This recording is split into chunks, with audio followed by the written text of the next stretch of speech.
कृष्णा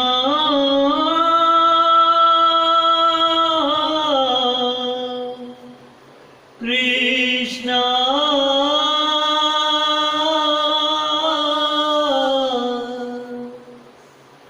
राधे कृष्णा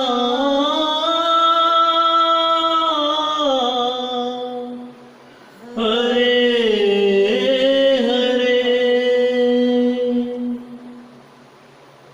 कन्हैया कन्हैया तुझे आना पड़ेगा, आना पड़ेगा, वचन गीता वाला निभाना पड़ेगा, वचन गीता वाला निभाना पड़ेगा।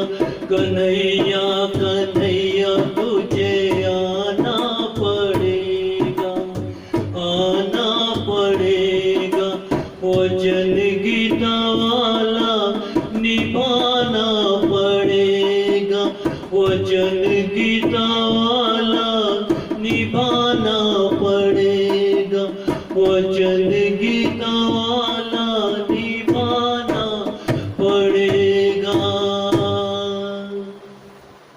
बोल श्री बांके बिहारी लाल की जय।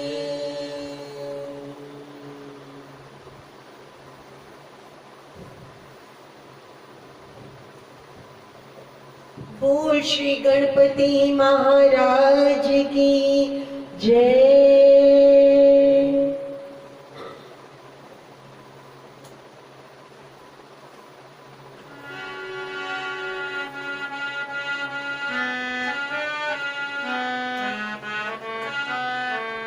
घर में पधारो गजानंद जी, मेरे घर में पधारो, घर में पधारो गजानंद जी, मेरे घर में पधारो, घर में पधारो गजानंद जी, मेरे घर में पधारो, घर में पधारो गजानंद जी, मेरे घर में पधारो।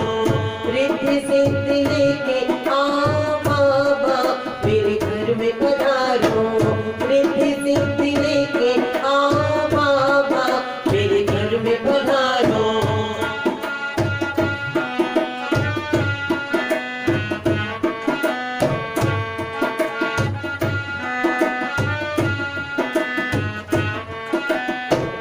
राम को लाना, लक्ष्मण को लाना, राम को लाना प्रभु लक्ष्मण को लाना, राम को लाना लक्ष्मण को लाना, राम को लाना प्रभु लक्ष्मण को लाना। संग में सीता को लेके आना, मेरे घर में पधारो, संग में सीता को लेके आना, मेरे घर में पधारो, घर में पधारो गजानंद जी, मेरे घर में पधारो।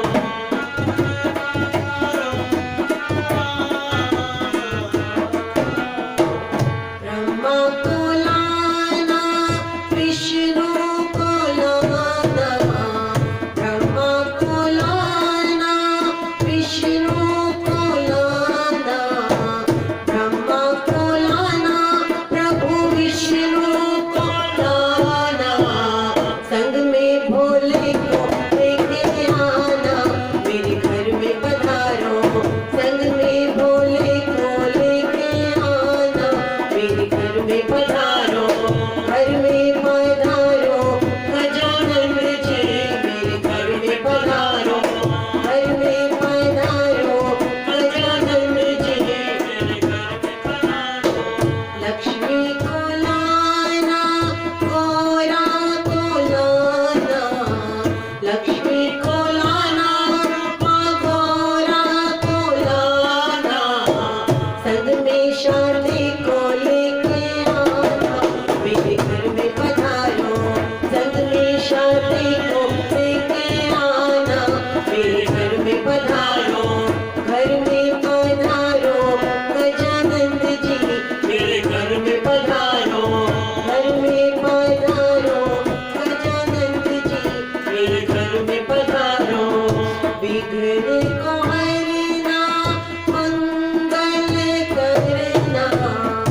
विघ्न को हरना प्रभु मंगल करना, विघ्न को हरना मंगल करना, सबको तुम खुशियाँ देते आना, मेरे घर में पधारो, सबको तुम खुशियाँ देते आना, मेरे घर में पधारो, घर में पधारो गजानंद जी, मेरे घर में पधारो, घर में पधारो गजानंद जी, मेरे घर में पधारो, रिद्धि सिद्धि लेके आओ बाबा, मेरे घर में पधारो, घर में पधारो गजानंद जी, मेरे घर में पधारो। बोल श्री गणपति महाराज की जय, श्री बांके बिहारी लाल की जय।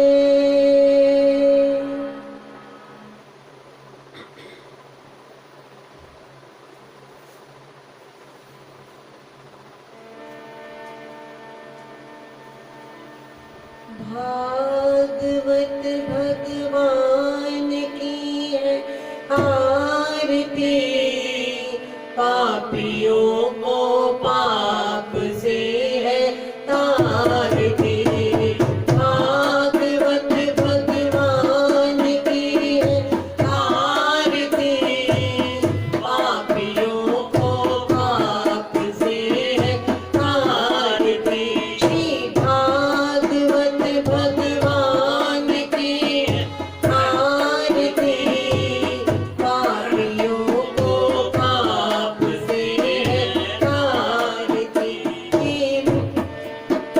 ये अमर ग्रंथ, ये मुक्ति पंथ, ये पंचम वेद निराला, नव ज्योति जगाने वाला, ये अमर ग्रंथ, ये मुक्ति पंथ, ये पंचम वेद निराला, नव ज्योति जगाने वाला, हरिधाम यही वरदान यही, जग के मंगल की आरती, पापियों को पाप से है तारती, श्री भागवत भगवान की है आरती, पापियों को पाप से है तारती, पापियों को पाप से है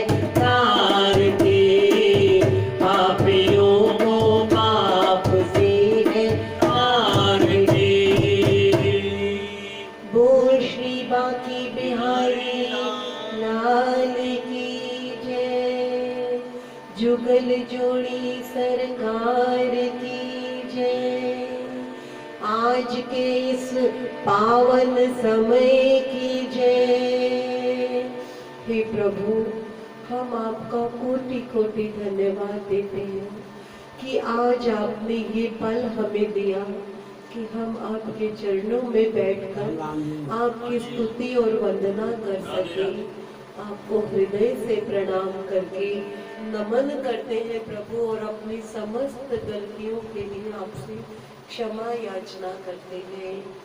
बोल श्री बांके बिहारी लाल की जय।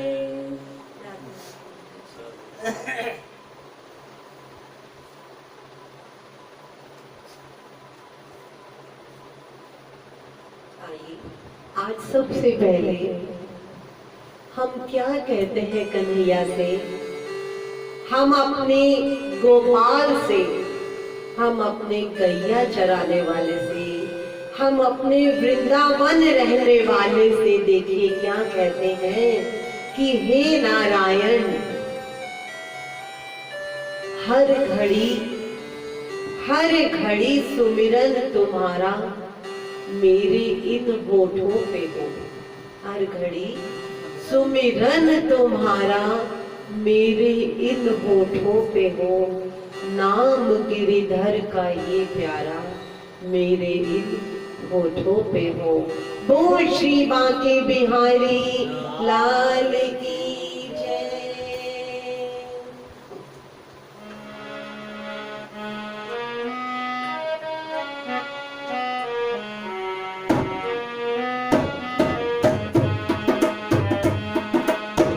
हर घड़ी सुमिरन तुम्हारा मेरे इन होठों पे हो। हर घड़ी सुमिरन तुम्हारा मेरे इन होठों पे हो।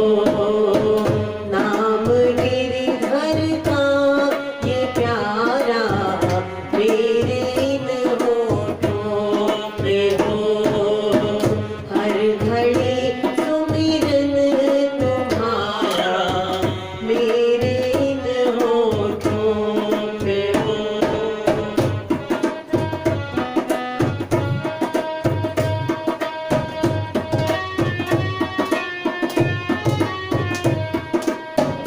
बाकी छवि बाकी अदा बाकी हदी बाका चलन। बाकी छवि तेरी बाकी अदा बाकी हदी बाका चलन। रूबरू बाका नजारा मेरे इन होठों पे हो। रूबरू बाका नजारा मेरे इन होठों पे हो। हर घड़ी सुमिरन तुम्हारा मेरे इन होठों पे हो। नाम गिरधर का ये प्यारा मेरे इन होठों पे हो। एक सूरत आपकी तेरी माना ये सारा जहां। एक सूरत आपकी तेरी माना ये सारा जहां। हाल जो होगा हमारा मेरे इन होठों पे हो। हाल जो होगा हमारा मेरे इन होठों पे हो। हर घड़ी सुमिरन तुम्हारा मेरे इन होठों पे हो। नाम गिरधर का ये प्यारा मेरे इन होठों पे हो। हर घड़ी सुमिरन तुम्हारा मेरे इन होठों पे हो। बोल श्री बांके बिहारी लाल की जय। जी हरे कृष्ण। हे कन्हैया, हम यही चाहते हैं कि इन होठों पे हर घड़ी नाम आपका हो, ध्यान आपका हो। मन वचन वाणी कर्म जो भी हम सोचे, जो भी हम बोले, जो भी हम करें, वो सिर्फ तेरे लिए हो। हे नारायण, तेरा नाम हो। काम करे तो वो तेरी सेवा हो, कुछ बोले तो वो तेरा सुमिरन हो। हे नारायण, ऐसे कृपा करना। बोल श्री बांके बिहारी लाल की जय।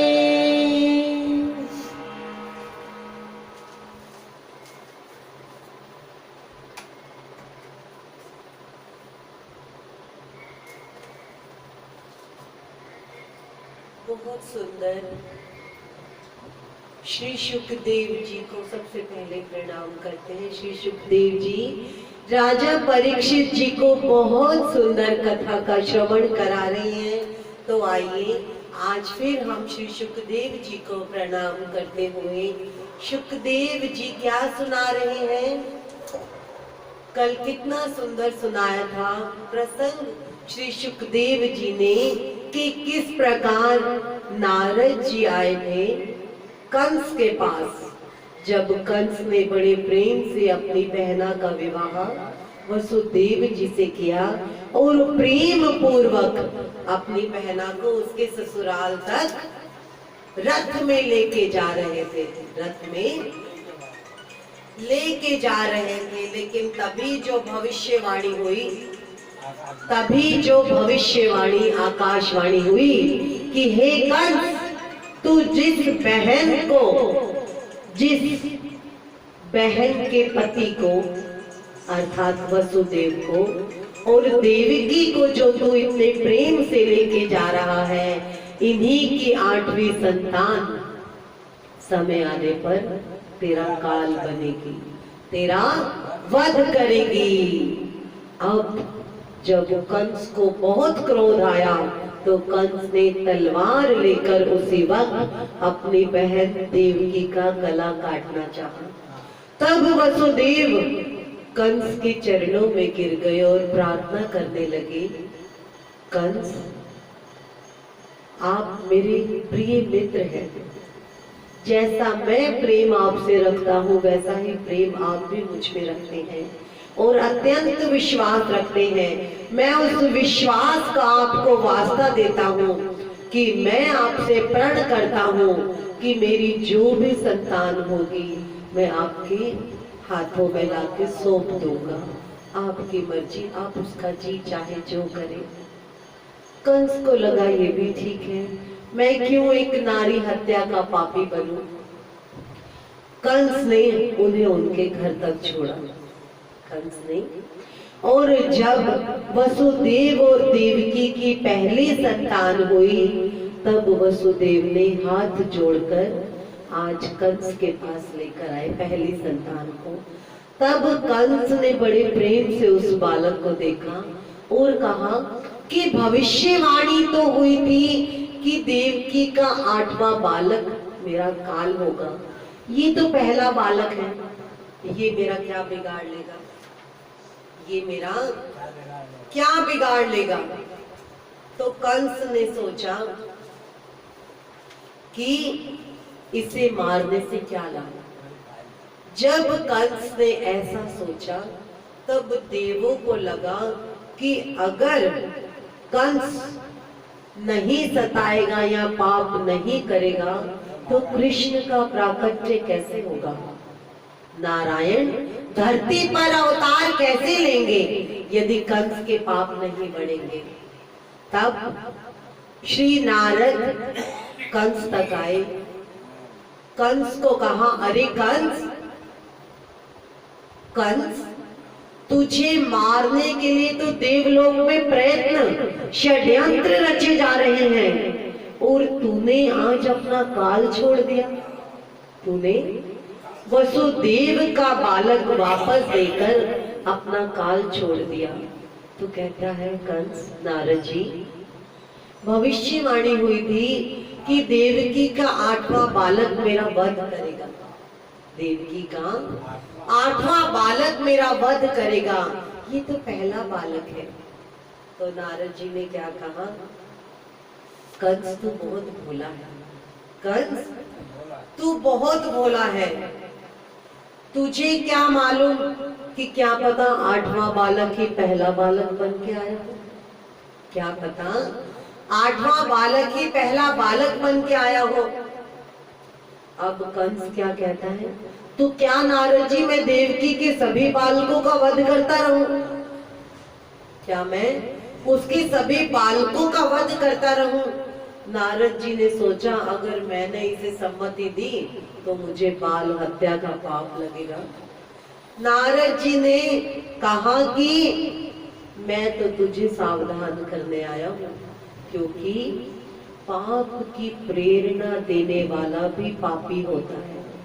अगर कोई हमारी किसी बात से पाप करता है तो जो उस पापी को सजा मिलेगी उस सजा के हकदार हम भी होंगे, क्योंकि हमने उस पाप की प्रेरणा दूसरे व्यक्ति को दी।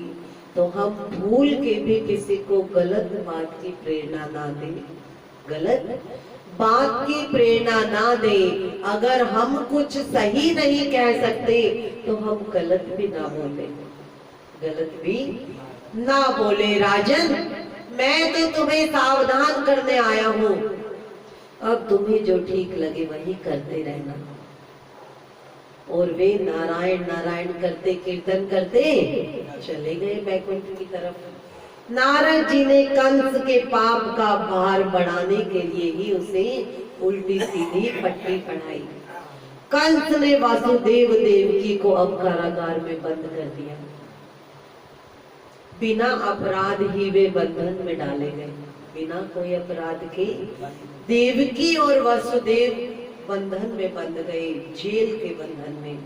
फिर भी उन्होंने माना कि शायद हमारे ईश्वर को यही पसंद है, शायद हमारा भला इसी में है कि हम जेल में रह के यहाँ एकांत में नारायण की स्तुति कर सके, नारायण का ध्यान कर सके। ये तो भगवान की कृपा है कि नाम स्मरण करने के लिए उन्होंने हमें एकांतवास दिया, एकांतवास दिया। अतिशय दुख को भी हमें प्रभु की कृपा समझनी चाहिए, क्योंकि जब दुख होता है ना, तब हम सच्चे मन से तेरी प्रार्थना करते हैं प्रभु, और जब सुख होता है तो तुझे भूल जाते हैं। हम बहुत बुरे हैं, बहुत स्वार्थी है प्रभु। सुख में हम तुझे भूल जाते हैं और दुख में हमारी आंखों से अश्रु भी निकल आते हैं कि हे प्रभु, अब हम क्या करें, क्या करें। और अगर हम सुख में ही तेरा ध्यान ले, तेरा ध्यान करें, तो हमें दुख क्यों आएगा, हमें दुख क्यों आएगा, वो हम भूल जाते हैं। कंस अभिमान है, कंस एक ऐसा अभिमान है जो जीव मात्र को बंदी बना के रखना चाहता है। उसने अपने पिता को भी बंदी बनाया हुआ है। सभी जीव इस संसार रूपी कारागृह में बंदी ही तो है। हम सब इस संसार रूपी कारागृह में बंद हैं, हम सब बंदी हैं। जीव जब तक काम के अधीन है तब तक कभी स्वतंत्र नहीं होगा।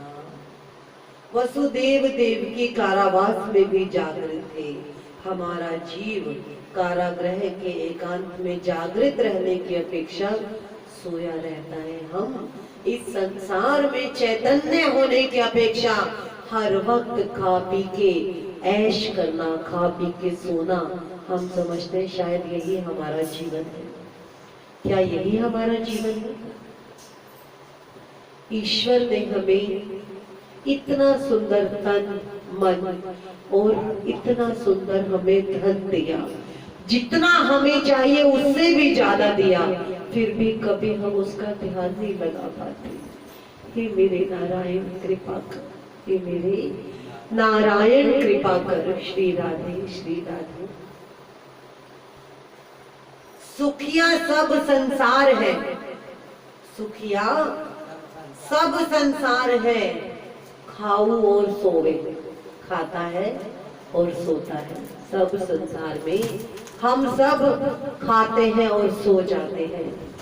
दुखिया दास कबीर है, दुखिया दास कबीर है। जागू और रोवे, जो जागता है और रो रो के अपने नारायण को पुकारता है। जो भगवान के लिए जागता है उसे ही भगवान मिलते हैं। जो भगवान के लिए जागता है उसे ही भगवान मिलते हैं। मीराबाई भी परमात्मा के लिए जागी और रोई, इसलिए कृष्ण के साथ जिस प्रकार राधा का नाम है उस प्रकार मीरा का भी नाम है, उस प्रकार मीरा का भी नाम है। माया का आश्रय लिए बिना भगवान अवतार नहीं लेते। माया वो जो हमें दिखता है, ये जो हमें संसार दिखता है, ये सचमुच माया ही तो है। और हम इस माया में ऐसे खो जाते हैं, जिसने ये लीला रची हम उस मायावी, उस लीलाधर को ही भूल जाते हैं, उस लीलाधर को ही भूल जाते हैं। अब देखिए, एक एक एक एक करके देवकी ने कष्टों को सहते हुए एकांतवास में नारायण का चिंतन करते हुए 6 बालकों को जन्म देती रही, और एक एक करके कंस उन्हें मारता रहा। कंस उन्हें मारता रहा, क्योंकि कंस का जब तक पाप नहीं बढ़ता तब तक उस राक्षस, उस कंस के लिए नारायण अवतार कैसे लेते। जब 7वीं बार माया ने, रोहिणी जो थी वो भी वसुदेव जी की पत्नी थी, 7वीं बार माया से रोहिणी के गर्भ, रोहिणी ने माया से 7वां जो गर्भ ठहरा वो रोहिणी के गर्भ ठहरा।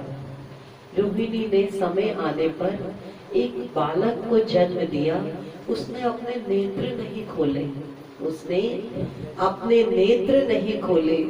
वो बहुत बहुत घबरा गई कि अब मैं क्या करूं। उसकी सखी थी यशोदा, वृंदावन में जो रहती थी यशोदा। तो जब किसी के बालक होता है तो सब आते हैं। अब यशोदा भी अपने गांव से आई है रोहिणी के यहाँ। जब यशोदा ने देखा कि ऐसा है, तो जैसे गांव में कुछ होती है, मौसी, चाची, दादी नजर उतारती है ना, तो पूर्णमासी बुआ को बुलाया गया। पूर्णमासी बुआ को बुलाया गया। बुआ देखो, रोहिणी का पुत्र नेत्र नहीं खोलता, सब ठीक तो है बुआ। तो बुआ कहती है, अरे ये तो किसी के आने का इंतजार कर रहा है, ये तो किसी के आने का इंतजार करता है, पूर्णमासी बुआ ने बोला। और जब तक वो नहीं आएगा ये नेत्र नहीं खोलेगा, ये नेत्र नहीं खोलेगा। ऐसे ही समय आने पर उनका नाम रखा गया बलदाऊ। क्या रखा गया? बलदाऊ। उन्हें दाऊ, बलदाऊ कहा गया। बलराम बलशाली, अच्छे मजबूत पैदा हुए थे तो उनका नाम बलशाली बलराम रखा गया। अब देखिए, जब देवकी का 8वां गर्भ है, अब कंस के अंदर अब घबराहट बढ़ गई कि 8वां गर्भ अर्थात कंस का काल आया है, अर्थात कंस का काल अब धरती पर अवतरित होने वाला है। उसने कहा, सेवकों, कोई भी एक क्षण पलक नहीं झपकेगा। देवकी को जिस वक्त भी बालक हो उसी वक्त तुम्हें मुझे खबर देनी होगी, उसी वक्त खबर देनी होगी। अब देखिए, जहां वृंदावन में माँ यशोदा रहती है और नंद बाबा वृद्ध हो चुके हैं। माँ यशोदा की उम्र इस वक्त 65 वर्ष हो चुकी है, लेकिन माँ को अभी तक बालक नहीं मिला। माँ तड़पती है, पूरे गांव से प्रेम करती है, बच्चों को बहुत प्रेम करती है, सबको। यशोदा का मतलब है यशः ददाति इति यशोदा, जो दूसरों को यश दे, जो दूसरों को सम्मान दे। हमारे घर में कोई आ जाए, हम सम्मान करते हैं ना सबका। हम सिर्फ अपने घर आने वालों का ही नहीं, जो हमें कोई बाहर भी मिले हम उनसे भी हाथ जोड़ के मिले। जब हम किसी को यश देंगे तो वो यश जो हम देंगे वो हमारे पास लौट के आएगा। जो हम देंगे वो हमारे पास लौट के आएगा। अगर हम किसी के लिए बुरा करेंगे तो हमारे पास बुरा ही लौट के आएगा। एक हस्बैंड वाइफ और एक उनका बेटा, एक पति पत्नी और उनका बच्चा बड़े प्रेम से रहते थे। बच्चा 4थी क्लास में था। 4थी क्लास में सुबह सुबह पति जल्दी ऑफिस जाते, बच्चे को लेकर जाते, तो माँ जो थी जल्दी जल्दी नाश्ता बनाती अपने पति का भी, बच्चे का लंच पैक करना, पति का लंच पैक करना। एक भिखारी रोज उसी वक्त आता था तो वो उसे रोज उसके लिए 2 रोटी बना के रखती थी। एक बार क्या हुआ, तीनों की नींद बहुत देर से खुली। कई बार होता है ना, हम लोग लेट उठते हैं, तो आज पति भी गुस्से में, जब देर है कि बच्चा लेट हो गया, मैं ऑफिस के लिए लेट हो गया, ऊपर से पत्नी गुस्से में, तुमने अलार्म नहीं लगाया, ये हो गया, आज मैं खाना कैसे बनाऊं। जल्दी जल्दी खाना बनाने में लगी है, लेकिन वक्त हो गया तो पति निकल गया बिना खाना खाए। आज बच्चा भी खाना नहीं लेके, आज बच्चा भी खाना नहीं ले गया, भूखे पेट दोनों जने चले गए। अब जब बाहर अपने समय पर ही भिखारी आया तो आज जो माँ है उस घर की वो बड़ा गुस्से में कहती है इससे तो मैं जहर दे दूं, रोज मेरा इसी टाइम दिमाग खाता आकर। और वो क्या करती है, एक रोटी के ऊपर जहर लगा देती है, एक रोटी के ऊपर जहर लगा देती है। जैसे ही वो उठती है ना तो उसके मन कहता है नहीं, वो कहती है हे प्रभु मुझसे कैसे पाप होने वाला था, मुझे क्षमा करना प्रभु, मुझे क्षमा करना, मैं अपराधी हूँ प्रभु, आज सुबह से देर हो गई, इस वजह से मेरे से ऐसी गलती हुई, मुझे माफ करना, ऐसा ना हो प्रभु, कभी गलती से भी ऐसा आगे से ना हो। उसने प्रेम से 2 रोटियां डब्बे में से निकाल के उसको दे दी। कुछ समय बाद जब छुट्टी का वक्त था, जब उसका बच्चा आया घर पर, खून निकल रहा था उसके बच्चे के शरीर पर, बाल बिखरे हुए, कपड़े फटे हुए। तो माँ एकदम से, जब बच्चे बाहर होते हैं या पति बाहर होता है तो हर वक्त हृदय में ना जाने कैसी कैसी भावनाएं आती है, सब ठीक तो है, मेरा बच्चा सही तो है। और जब तक पति और बच्चे घर ना आ जाए तब तक माँ को चैन नहीं आता। चाहे वो बच्चे जो हैं, चाहे वो बच्चों के बाप भी बन जाएं, फिर भी माँ जो है अपने बच्चों के लिए तड़प हमेशा ऐसी रहती है। तो आज भी माँ के मन में ये दुख था, मेरा बच्चा भी आज भूखा गया, पति तो फिर भी ऑफिस में कुछ खा लेंगे, लेकिन आज मेरा बच्चा भूखा गया। और जब माँ ने ऐसे बच्चे को देखा कि मेरे बच्चे को खून निकल रहा है, मेरे बच्चे के कपड़े फटे हुए, उसने एकदम से अपने बच्चे को गोदी में उठा लिया। मेरे लाल तुझे क्या हुआ, क्या हुआ? माँ पानी दो, पानी। आज वो पानी भी नहीं लेके गया था स्कूल। पानी दो माँ, जल्दी से मुझे पानी दो। पानी पिया। माँ ने बताया बेटा बोल क्या हुआ? कहता है माँ आज कुछ खाया नहीं ना, जैसे ही छुट्टी हुई मैं स्कूल से बाहर निकला और मुझे चक्कर आ गए, मुझे पता नहीं मैं कहाँ गिर गया, बस मुझे इतना पता है कि एक भिखारी ने मुझे उठाया, एक भिखारी ने मुझे उठाया और मेरे ऊपर जब पानी छिड़का तब मुझे कहता है नहीं बेटा मुझसे ज्यादा इस रोटी की तुझे जरूरत है, मुझसे ज्यादा इस रोटी की तुझे जरूरत है। और उसने मुझे वो रोटी दी। माँ कांप गई, माँ कांप गई कि अगर आज मैं उस भिखारी को वो जहर वाली रोटी देती तो वो रोटी आज मेरा बेटा खाता, क्योंकि ये वही भिखारी था जिस भिखारी ने आज वो रोटी उस बच्चे को दी। तो हम जैसा करेंगे वैसा हमारे पास लौट के आएगा। वो नारायण के चरणों में गिर गई कि हे प्रभु मुझे माफ करना, आगे से भूले से भी कभी ऐसी गलती ना हो, भूले से भी कभी ऐसी गलती ना हो, कभी मन में, क्योंकि जो पाप होता है वो सबसे पहले हमारे मन में आता है।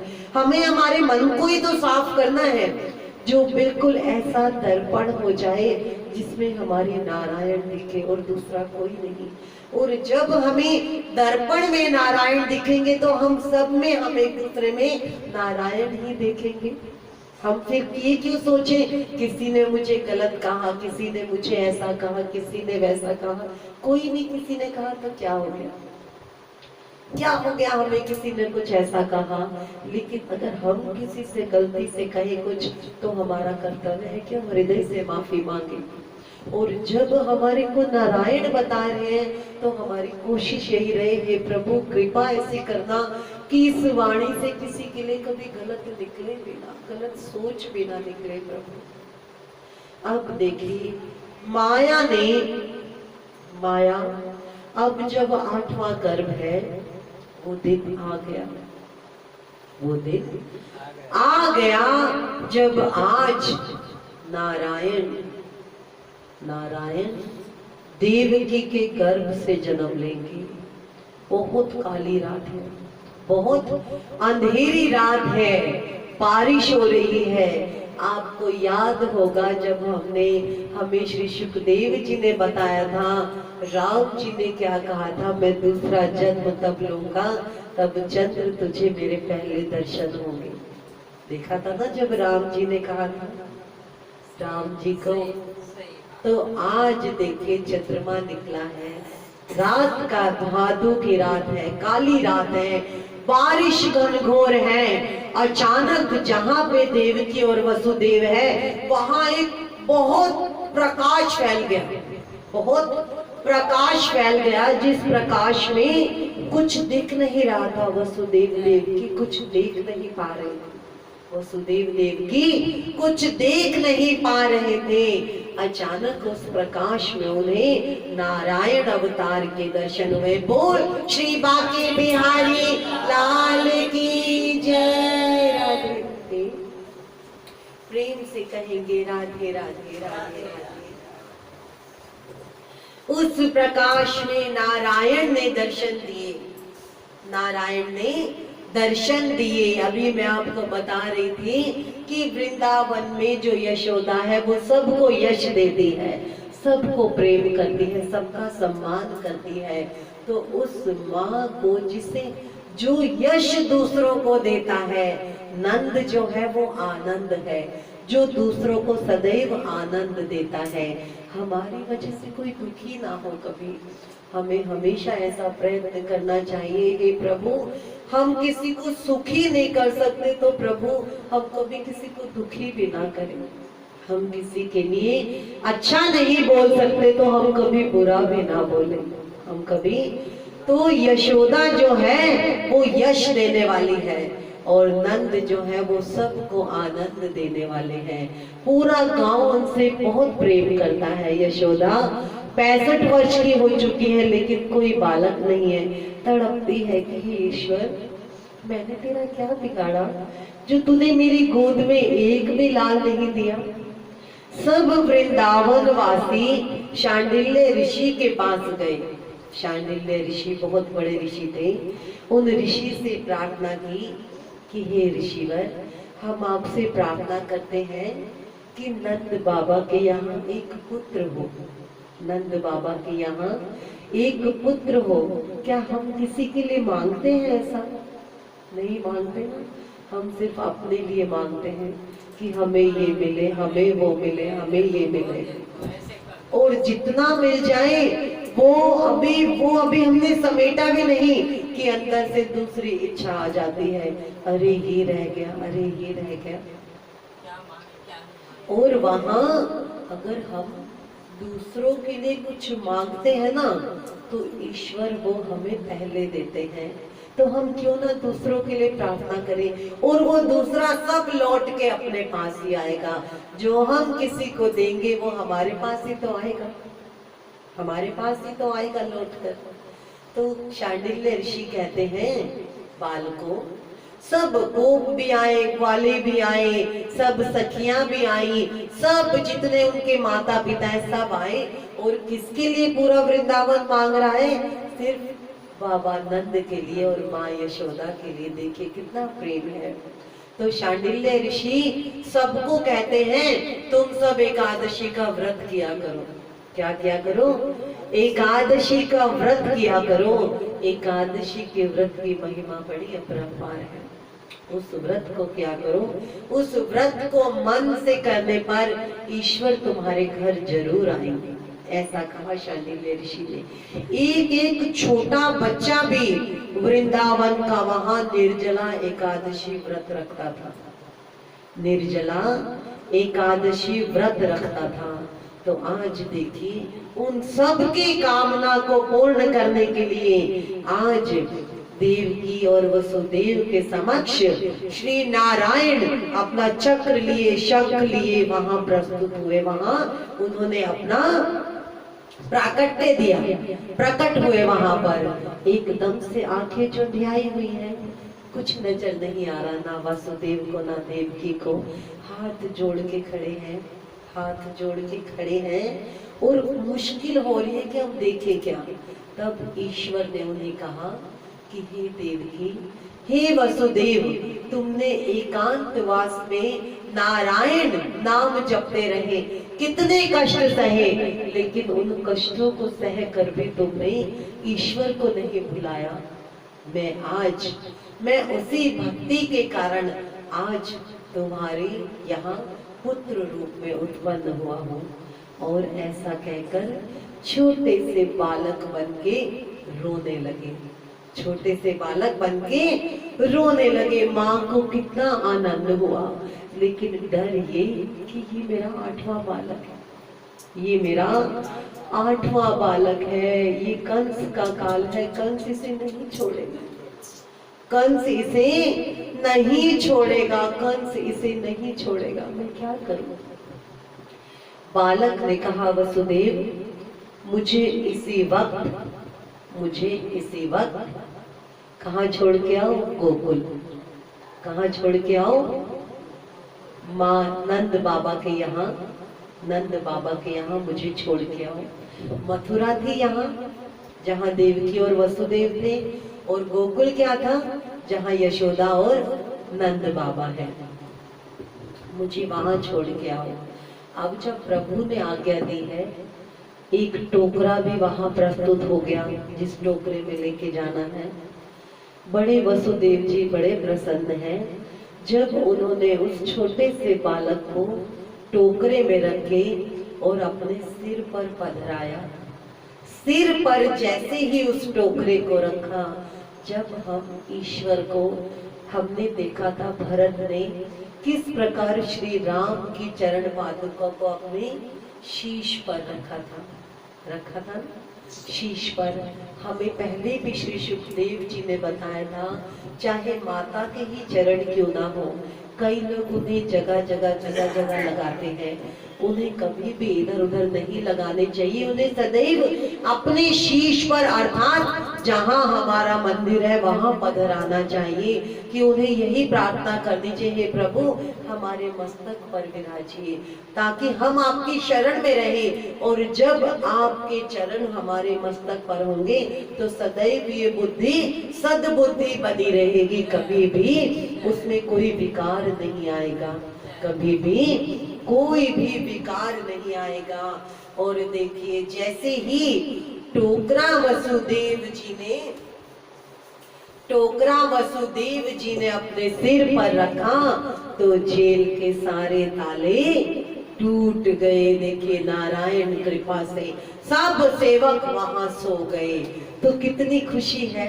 तो क्यों ना आज जो कन्हैया पैदा हुए हैं उनकी खुशी में एक मंगल गीत गाया जाए। तो आइए मिल के गाते हैं।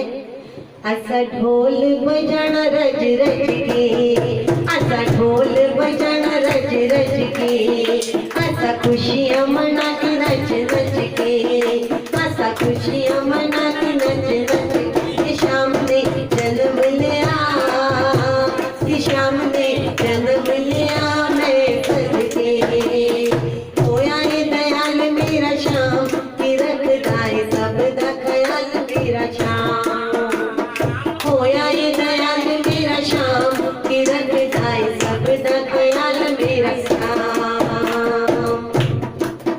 ऐसा ढोल बजाना रज रज के, ऐसा खुशियां मना के नच नच के। शाम ने जन्म लिया, कि शाम ने जन्म लिया मैं सदके, होया ये दयाल मेरा श्याम, कि रखदा है सब दा ख्याल मेरा श्याम, होया ये दयाल मेरा श्याम, कि रखदा है सब दा ख्याल मेरा श्याम। आज रज मिल तारे गाँवनी, आज रज मिल तारे गाँवनी, रज रज के खुशियां मनाऊनी, रज रज के खुशियां मनाऊनी। आज रज मिल तारे गाँवनी, रल रल के खुशियां मनाऊनी। कि शाम अवतार हो गया, कि शाम अवतार हो गया मैं सदके, होया ये दयाल मेरा श्याम, कि रखदा है सब दा ख्याल मेरा श्याम, होया ये दयाल मेरा श्याम, कि रखदा है सब दा ख्याल मेरा श्याम, होया ये दयाल मेरा श्याम, कि रखदा है सब दा ख्याल मेरा श्याम, होया ये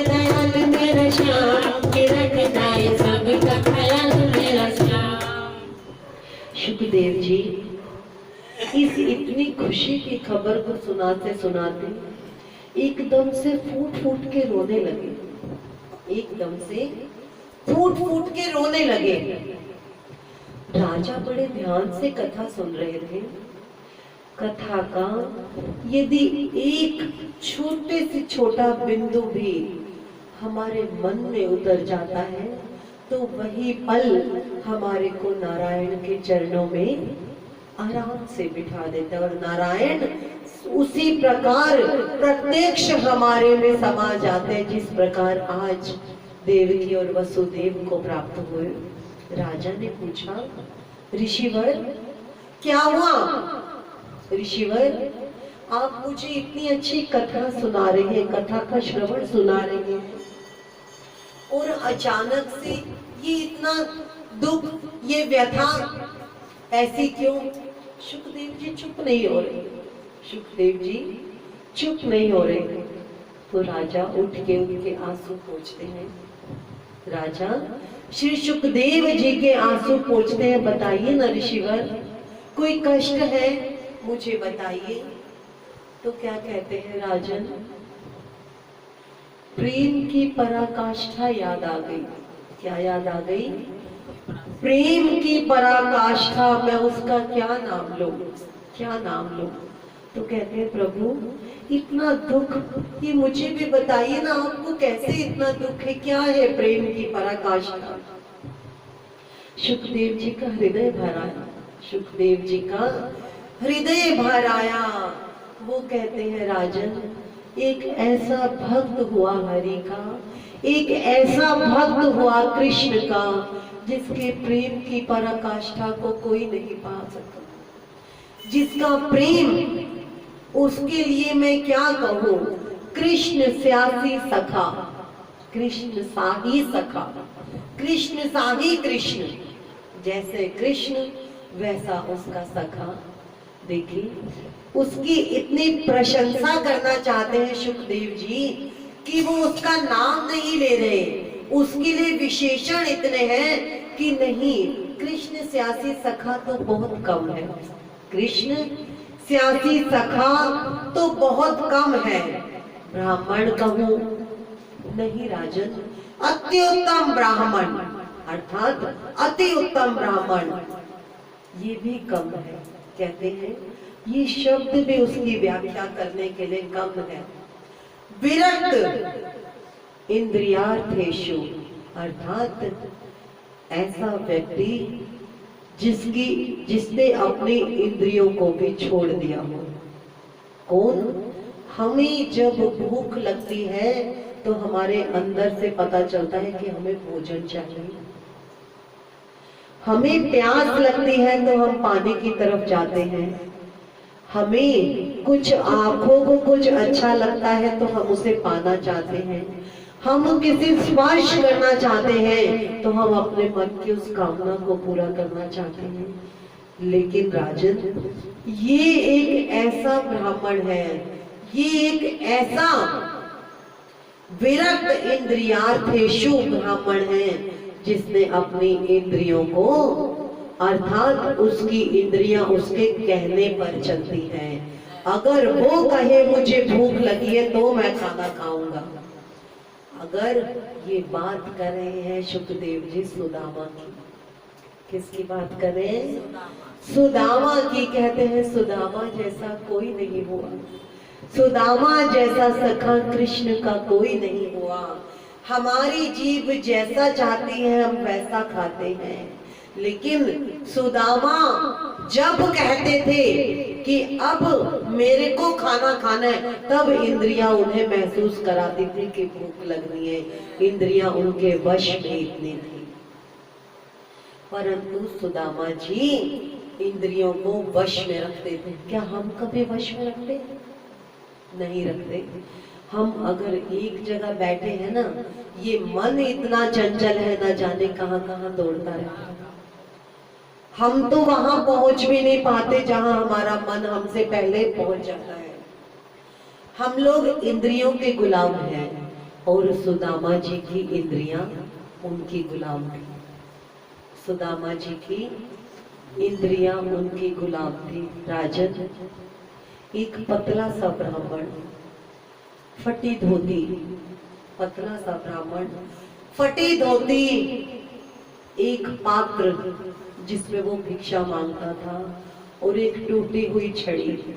ये उसकी व्याख्या है, ये उसकी व्याख्या है कि मैं उसका चरित्र, कि मैं ये बता रहा हूं कि वो देखने में कैसा लगता है, लेकिन जो उसकी अंतर आत्मा है राजन, मैं उसकी व्याख्या नहीं कर सकता।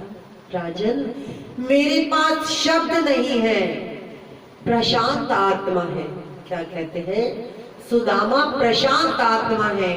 भगवान तो केवल शांताकार है, भगवान शांति देते हैं, कहते हैं ना शांताकारम भुजंगहारम। लेकिन सुदामा अर्थात जो भक्त है उसको उपाधि भगवान से भी बड़ी दे रहे हैं। सचमुच भगवान ऐसा ही चाहते हैं कि मेरा भक्त ऐसा हो जिसे मेरे से ज्यादा माना जाए, मेरे से। और ये कौन देते हैं? वो नारायण कृपा करते हैं। और ये कृपा किस पर? सुदामा पर। कह रहे हैं राजन, प्रशांत कारम, सिर्फ शांत कारम नहीं, प्रशांत कारम, शांति को भी शांति प्रदान करने वाला ऐसा वो प्रशांत कारम। प्रकष्ट रूपेण शांत, अर्थात कभी उसके पास किसी प्रकार की अशांति उसके पास नहीं आती। भूखा रहता था तभी वो कभी अशांत नहीं हुआ, तभी वो कभी अपने आप से उसने शिकायत नहीं की कि मैं ऐसा क्यों हूं, मैं ऐसा क्यों हूं, सब लोगों को भोजन मिलता है मुझे क्यों नहीं मिलता। उसने कभी ईश्वर से ऐसा कुछ कहा भी नहीं। वो जानता था कि ये मेरे कर्मों की सजा है, वो जानता था कि ये मेरे कर्मों की सजा है।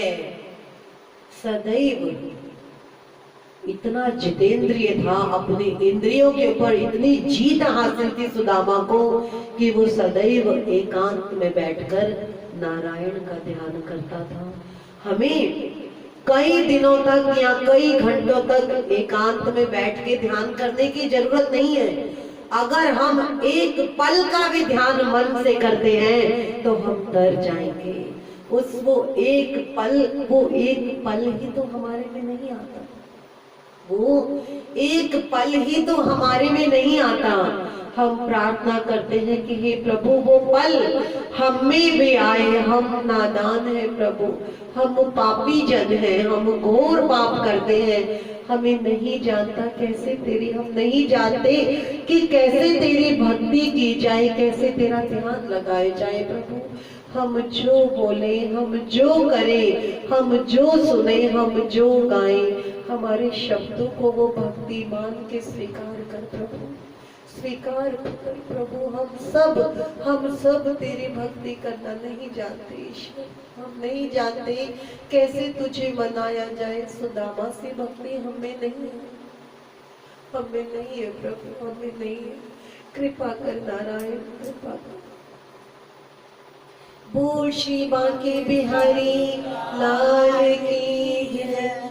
एकांत में बैठकर सदैव नारायण का ध्यान करते। पत्नी का नाम सुशीला, पत्नी का नाम सुशीला, 4 बालक उनके, 4 बच्चे। अब पति कुछ कमा कर लाए, पति कुछ कमा कर लाए तो पत्नी बच्चों के लिए कुछ बनाए। पत्नी आकर कहती है स्वामी जाइए कुछ भिक्षा लेकर आइए, बच्चे 2 दिन से भूखे हैं, बच्चे 2 दिन से भूखे हैं। माँ की कितनी आत्मा तड़पती है। खाना होते हुए भी आज के बच्चे जिद करते हैं नहीं मम्मी जी हमें नहीं खाना। लेकिन क्या हम कभी उन बच्चों के लिए सोचते हैं जिनके पास भोजन ही नहीं, जिन्हें कोई नहीं मिलता, जिन्हें कोई भोजन नहीं देता? क्या हमने कभी सोचा? और हमारा बच्चा खाना होते हुए भी मना करता है नहीं अभी नहीं खाना, या ये नहीं खाना वो खाना। यहाँ देखिए माँ सुशीला नेत्रों में अश्रु लिए कहते हैं स्वामी कुछ भिक्षा मांग के लाइए, कुछ कार्य कीजिए, बच्चे बहुत भूखे हैं। कल एकादशी है, कल एकादशी है। अगर आज बच्चे नहीं खाएंगे तो कल भी नहीं खा पाएंगे। आज तीसरा दिन है बच्चों का भूखा रहने का। कहते हैं ठीक है। ब्राह्मण उठे, अपना पात्र लिया और भिक्षा मांगने चले गए। भिक्षा मांगने चले गए और जब कुछ देर बाद आए तो उन्हें कोई भिक्षा नहीं मिली, उन्हें कोई भिक्षा नहीं मिली और आके एकांत में बैठकर नारायण का नाम लेने लगे। पत्नी ने पूछा, स्वामी कुछ लाए नहीं? कहते हैं देवी कुछ नहीं मिला। बच्चों को पानी पिलाया, बच्चों को सुला दिया। अगले दिन एकादशी है, एकादशी निकल गई। जब द्वादशी आई, आज का दिन जो द्वादशी है, फिर कहा आज सुशीला ने, स्वामी चाहिए कुछ तो मांग लाइए, कुछ तो दया कीजिए। मैं और आप तो कैसे भी रह लेंगे, लेकिन बच्चों के लिए तो सोचिए स्वामी, मेरे बच्चे भूखे, मेरे बच्चे भूखे हैं स्वामी, इनके लिए कुछ कीजिए। ब्राह्मण उठे, सुदामा उठे, पात्र लेकर गए, पात्र लेकर गए और पात्र में कुछ मिला, कुछ मिला। और जब घर आए उनका पात्र खाली। तो क्या कहा? पत्नी ने पूछा, स्वामी आज भी कुछ नहीं मिला, आज तो द्वादशी थी, लोग दान करते हैं। तो कहते हैं देवी कुछ मिला था, मिला था, मैं असत्य नहीं बोलूंगा, लेकिन कोई मांग रहा था मैंने उसे दे दिया है, कोई मांग रहा था मैंने उसे दे दिया। तो वो फूट फूट कर रोने लगी, फूट फूट कर रोने लगी। अब वो अपने पति को क्या कहे कि तू किसी को कुछ दे के आया है, क्या गलत किया है? नहीं। तभी बाहर एक ब्राह्मण बोलते हैं, भिक्षाम देही, भिक्षाम देही। सुशीला और तेज रोने लगी कि हे प्रभु, मैं कहां से इन ब्राह्मण को कुछ दूं, हम तो 4-5 दिन से भूखे प्यासे हैं, हम तो 4-5 दिन से भूखे प्यासे हैं, मैं क्या कहूँ? तो एक बालक बाहर आया, ब्राह्मण को साष्टांग प्रणाम कर कहता है, ऋषिवर हमारे घर में कुछ नहीं है, ऋषिवर हमारे घर में कुछ नहीं है, क्षमा कीजिए। कहते हैं अपनी माता को बुलाओ, मैं कुछ मांगने नहीं आया, मैं कुछ मांगने नहीं आया, अपनी माता को बुलाओ। माता बाहर आई, ऋषि को प्रणाम कर कहते, ऋषिवर मेरे पास कुछ नहीं है, मैं क्षमा चाहती हूँ, मैं क्षमा चाहती हूँ। ऋषि कहते हैं, देवी आपके पति का जो एक सखा है, मैंने सुना है वो कृष्ण है, मैंने सुना है वो द्वारकाधीश है, वो द्वारकाधीश है, तुम कभी उनके पास क्यों नहीं जाते, उनसे मदद क्यों नहीं मांगते? तो पत्नी कहती है, मुझे कभी स्वामी ने ऐसा बताया नहीं, मुझे कभी स्वामी ने ऐसा बताया नहीं। ऋषि कह के चले गए, जो ब्राह्मण जो मांगने आए थे, पानी पिया, क्योंकि चारों के पास कुछ खाने के लिए नहीं है, चारों बच्चों के पास, माता पिता के पास। पानी पी के जब आराम का वक्त आया, बड़े प्रेम से सुशीला सुदामा के चरण दबा रही, स्वामी एक बात पूछो? पूछो देवी, क्या कोई कृष्ण आपके सखा है? तो सुदामा बड़े प्रसन्न हुए, हाँ देवी वो मेरे सखा है। क्या वो द्वारकाधीश है? हाँ स्वामी, हाँ देवी वो द्वारकाधीश है। तो स्वामी आपने उनसे कभी कुछ क्यों नहीं मांगा? तो कहते हैं, क्या हमारे बीच में जो दोस्ती है हमारा, वो मेरा सखा है, बचपन का सखा, अगर मैं उससे कुछ मांगूंगा तो क्या मुझे शोभा देगा? क्या मुझे शोभा देगा? और वो इतना बड़ा द्वारिकाधीश, अगर उसे किसी को पता चला कि उसका सखा ऐसा फटे हाल है, ऐसा हो मैं, तो क्या उसकी मान में कमी नहीं आ जाएगी? लोग उसके बारे में क्या सोचेंगे? देवी, मैंने कभी ऐसा नहीं सोचा। तो कहती है सुशीला, अच्छा आप कुछ मांगो मत, आप कुछ मांगना मत, लेकिन मेरा मन है एक बार उनके दर्शन तो कराओ, एक बार उनके दर्शन तो कराओ। अब सुदामा सोचने लगा कि देवी बहुत बड़े राजा है वो, और मेरे पास कुछ भी नहीं, और जब हम भी कहीं मेहमानों के बीच में जाते हैं तो हम हमेशा जो कोई उपहार भी लेके जाते हैं तो उस रिश्तेदारी के हिसाब से लेके जाते हैं, है ना? हमारे में भी कि जिसके पास ज्यादा पैसा है उसके लिए बड़ा उपहार, और जिसके पास कुछ भी नहीं है उसकी तरफ हम कभी देखते ही नहीं। एक दिवाली हम हमेशा एक दूसरे को उपहार देते हैं। इस दिवाली क्यों ना हम नारायण की कृपा से ऐसा करें कि कोई ऐसा व्यक्ति जिसकी झोपड़ी में कोई दीपक जलाने वाला ना हो, हम सब मिलके उस झोपड़ी में दीपक जलाएं। कोई ऐसा जरूरतमंद हो जो हम जहाँ है सब कुछ वहां से हम एक मिठाई का डब्बा उस परिवार को दे तो देखिए कितनी खुशी मिलेगी। वो दिवाली हमारी सबसे सबसे पवित्र दिवाली होगी, क्योंकि हम हमेशा दिवाली हम एक दूसरे के लिए करते हैं। वो हमेशा प्रेम बना रहना चाहिए। और आजकल तो ऐसा है जिसके यहाँ डब्बा दिया वो डब्बा दे जाएंगे। पहले लोग सोचते हैं पहले किसका आएगा उसी को देने जाएंगे, है ना? ऐसा स्वभाव सबका, सबका ऐसा स्वभाव है। जिसके यहाँ से जाएगा जो देने आएगा उसी के भेजियो भाई, डब्बे उतने ही लेके आने हैं, कम लेके आइयो क्योंकि डब्बे इकट्ठे हो जाएंगे। ऐसी बात होती है। हम ऐसा ना सोचे, हमें ईश्वर ने प्रभु की कृपा से हमें बहुत मिला है। ईश्वर ने तो कहा है कि जब मैं दे रहा हूं तो उसे बांट बांट। तो इस बार हम भी यही सोचे, हम सब मिलके क्यों ना कुछ ऐसे बच्चों के लिए कुछ ऐसा करें कि दिवाली पे उनके लिए कुछ करें। तो देखिए हम सब की दिवाली का जो वो दीप हो जो हम अपने घर में प्रज्वलित करेंगे, वो रोशनी देखिए नारायण उस रोशनी में देखिए हमें किस प्रकार मिल जाएंगे। वो हमारी पवित्र दिवाली होगी। सुशीला कहती है प्रभु आप एक बार मेरे कहने से हरि के दर्शन करने तो जाइए, हरि के दर्शन करने तो जाइए। तो कहते हैं देवी इतने बड़े द्वारकाधीश है, मैं क्या लेके जाऊं? बालक भी है उनके, बालक भी है। आज तक सुशीला कभी किसी के यहाँ मांगने नहीं गई थी। आज सुशीला कहते हैं रुको, आज सुशीला कहते हैं रुको। पड़ोस में जाती है बहन, एक मुट्ठी चावल मिलेगा, एक मुट्ठी चावल मिलेगा।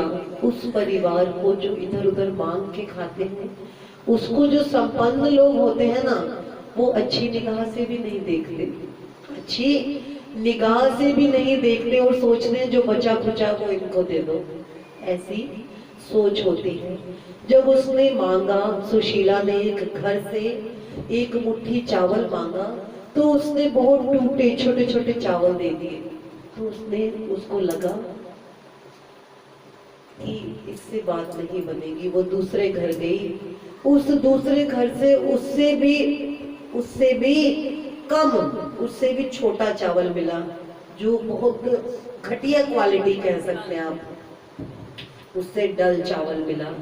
तीसरे घर गई वैसा ही मिला, चौथे घर गई वैसा ही मिला। सुशीला के पास सिर्फ एक साड़ी थी, सुशीला के पास एक साड़ी थी और वो एक साड़ी को उसने बीच में से काटा हुआ था। क्या किया हुआ था? काटा हुआ था। एक हिस्सा वो धोती थी और दूसरा पहनती थी। किस तरह अपने को लपेट के रखती थी। आज उसने जब वो साड़ी का पल्लू लिया ना, जब वो साड़ी के पल्लू में उसने वो रखे चावल, और उन चावलों को देख के ना उसके आंसू उसमें गिर पड़े, उसके आंसू उसमें गिर पड़े। और क्या कहती है, द्वारकाधीश भूल ना जाना। द्वारकाधीश जब आंसू गिर रहे हैं, जैसे ये आंसू है ना, जब जो एक लाइन है ना, प्रेम के आंसू जिनके बहते हैं उनके तो हरि अंग संग रहते हैं। प्रेम के आंसू जिनके बहते हैं, और अगर हरि कथा में किसी के आंसू नहीं निकलते तो वो हरि कथा ही कथा नहीं है। हरि कथा हमारे मन को अंदर से झकझोर देती है, और ये नेत्र ये छल के बिना रह ही नहीं पाते। ये नेत्र इतना प्यार, इतना प्रेम है इसमें, इन कथा में। जब वो आंसू गिरे, जब वो नेत्रों से जो अश्रु गिरे, जैसे ये द्वारकाधीश को संदेश हो, कहती है द्वारकाधीश भूल ना जाना, द्वारकाधीश भूल ना जाना। 1 मास 2 पाख में, 1 महीने में 30 दिन होते हैं ना, 2 पाख अर्थात 15-15 दिन में 2 एकादशी हुए। 1 मास 2 पाख में 2 एकादशी हुए। 1 मास 2 आंसू गिर रहे उसमें, 1 मास 2 पाख में 2 एकादशी हुए। और मेरे घर गोपाल जी नित्य एकादशी हुए। मेरे घर गोपाल जी नित्य एकादशी हुए, और रोते रोते उस पोटली को बांध दिया। सुशीला ने रोते रोते उस पोटली को बांध के दे दिया, स्वामी जाइए, स्वामी जाइए। और जब पोटली ले ली, रख ली, फटे हुए वस्त्र हैं, सुदामा के भी फटे हुए वस्त्र हैं, चल दिया। और पीछे से आवाज कहती है, सखा बहुत प्रिय है, लेकिन स्वामी अगर आपने जरा भी देर की तो मैं जीवित न रह सकूंगी, और अगर आप आएंगे तभी तो बच्चों के लिए कुछ लाएंगे। मैं जब तक आप नहीं आएंगे हम पानी पी के गुजारा कर लेंगे। स्वामी जल्दी आ जाना मेरे प्रभु, जल्दी आ जाना स्वामी, कह के और सुदामा सुन के आगे चल रही है। अब सुदामा क्या जाने की द्वारका कहाँ है, सुदामा क्या जाने की द्वारका कहाँ है, लेकिन हरि तो जानते हैं कि मेरा सुदामा कहाँ है। एक पेड़ के पास आके सुदामा बहुत थक गया और लेट गया कि थोड़ा विश्राम कर लो। और जब उसके नेत्र खुले तो सागर किनारे, जब उसके नेत्र खुले तो समुद्र किनारे, समुद्र किनारे, समुद्र किनारे जब आँख खुली तो देखा कि सामने बहुत बड़ा समुद्र है, बीच में बहुत बड़ी एक नगरी बसी हुई है, बीच में बहुत बड़ी एक नगरी बसी हुई है। तो अब देखिए, जब द्वारकाधीश ने अपने सखा को आंख बंद होके कहा उसके शहर से उस समुद्र के किनारे ले आए जहां द्वारका है, उस समुद्र के किनारे ले आए, तो आज द्वारकाधीश नाविक का रूप बना के नाव पे बैठ के और कह रहे हैं, अरे कोई है यहाँ जाने वाला, अंतिम नाव है आज की, फिर कोई नाव नहीं जाएगी।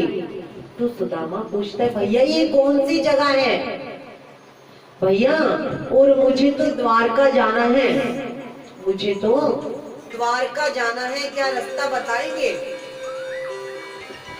क्या हमें रास्ता बताएंगे किस तरफ जाना है मुझे। तो वो नाविक कहता है कि आप तो यहीं पे हैं, द्वारका ही तो है, ये जो समुद्र है, समुद्र के बीच में देख रहे द्वारका तो है।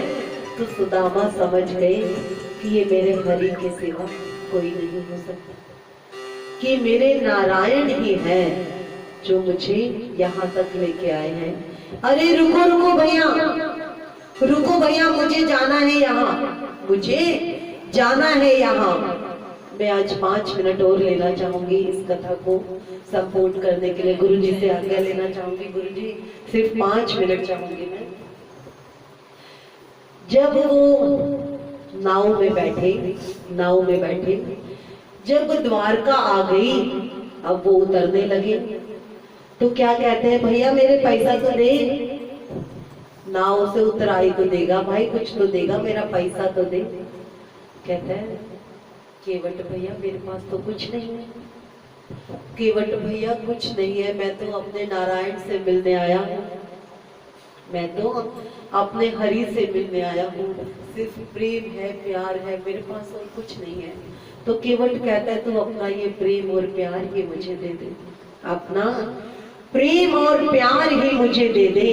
अब जब महल के द्वार पे खड़े हैं तो बहुत सारे द्वार हैं, बहुत सारे द्वार हैं, सेवक खड़े हैं। सेवक को कहते हैं कृष्ण को कहना उसका सखा आया है, कृष्ण को कहना उसका सखा आया है। तो सेवक कहता है अरे भिखारी, अरे भिखारी तू जानता है कृष्ण द्वारकाधीश है और तू एक भिखारी उसे अपना सखा कहता है कृष्ण को। कहता है भाई एक बार तो कह तो दे, मेरी बात तो मान। तो उसे सेवक लताड़ने लगे। एक सेवक बोला जब कोई भी आया है तो बोल दे, क्या हो गया फिर, क्या जाता है। जब एक सेवक ने कहा हरि हे नारायण, बाहर एक फटे हाल में एक व्यक्ति आया है और वो कहता है कि मेरा नाम सुदामा है, मैं आपका मित्र हूँ। कृष्ण दौड़े चले आए, कृष्ण दौड़े चले आए, दौड़े चले आए। सब देख रहे हैं कि मेरा कृष्ण, हमारे राजा द्वारकाधीश जी कहाँ भाग रहे हैं, कहाँ जा रहे हैं। और तब सुदामा को कृष्ण ने गले लगा दिया। बोल श्री बांके बिहारी लाल की जय। सुदामा को कृष्ण ने गले लगा लिया और उसको देख रहे हैं कि कैसे। चलिए इस कथा को हम यहीं से आगे करेंगे, वक्त भी हो चुका है आज का। ये शांति गीत पावन पुनीत पापों को मिटाने वाला, दिखाने वाला। ये शांति गीत पावन पुनीत पापों को मिटाने वाला,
बांके बिहारी लाल की जय।